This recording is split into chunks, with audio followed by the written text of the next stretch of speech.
Hello guys, ஒரு சின்ன குழந்தை மாதிரி கண்ணீர் விட்டு எழுத விராட் கோலியை இன்றைக்கி நம்ம பார்த்துருப்போம்னு நினைக்கிறேன். ஆர்சிபி 17 வருஷ கனவான ஐபிஎல் டைட்டிலை இன்னைக்கு 18வது வருஷம், அதாவது விராட் கோலியோட ஜிசி நம்பருக்கு ஏற்ற மாதிரியே 18வது வருஷத்தில் அந்த கப் அடிச்சிருக்காங்க.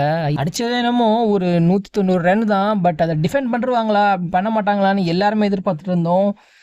ஒரு கட்டத்தில் பஞ்சாப் கிங்ஸ் வேறு லெவல் ஃபார்மில் இருந்தாங்க. கிட்டத்தட்ட ஒரு 70-80 ரன்ஸ் கிட்ட இருந்தாங்க. எப்படியோ ஜெயிச்சிருவானுங்களோ அப்படின்னு யோசிக்கிற அந்த டைமுக்குள்ளே ஆர்சிபி பயங்கரமான கம்பேக் பண்ணி அவங்களோட போலர்ஸ் வேறு லெவல் பர்ஃபார்ம் பண்ணாங்கன்னு தான் சொல்லணும். ஒரு பிளேயர் பண்ணாங்க, 2 பிளேயர் நல்லா பண்ணாங்கன்றதை தாண்டி ஆர்சிபியோட மொத்த டீமுமே ஒரு பயங்கரமான பர்ஃபார்மன்ஸை காட்டிச்சுன்னு தான் சொல்லணும். இந்த வருஷம் ஃபுல்லாகவே அவங்களுக்கான வருஷமாக தான் இருந்தது. விராட் கோலி காட்டின எமோஷன்ஸ்லாம் எல்லாரையுமே எமோஷன்ஸ் ஆக்கிடுச்சு.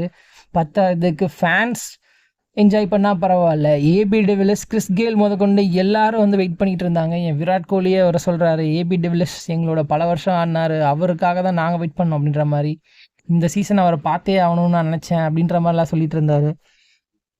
இதையெல்லாம் தாண்டி பஞ்சாப் கிங்ஸும் ஒரு மாதிரி வேறு லெவலில் தான் ஆடிட்டு இருந்தாங்க. கிட்டத்தட்ட இன்னொரு 2-3 பால் மிச்சம் இருந்திருந்தா கண்டிப்பாக சஷாங்க் சிங் இந்த மேட்சை முடிச்சு கொடுத்துருப்பாருன்னு தான் சொல்லணும்.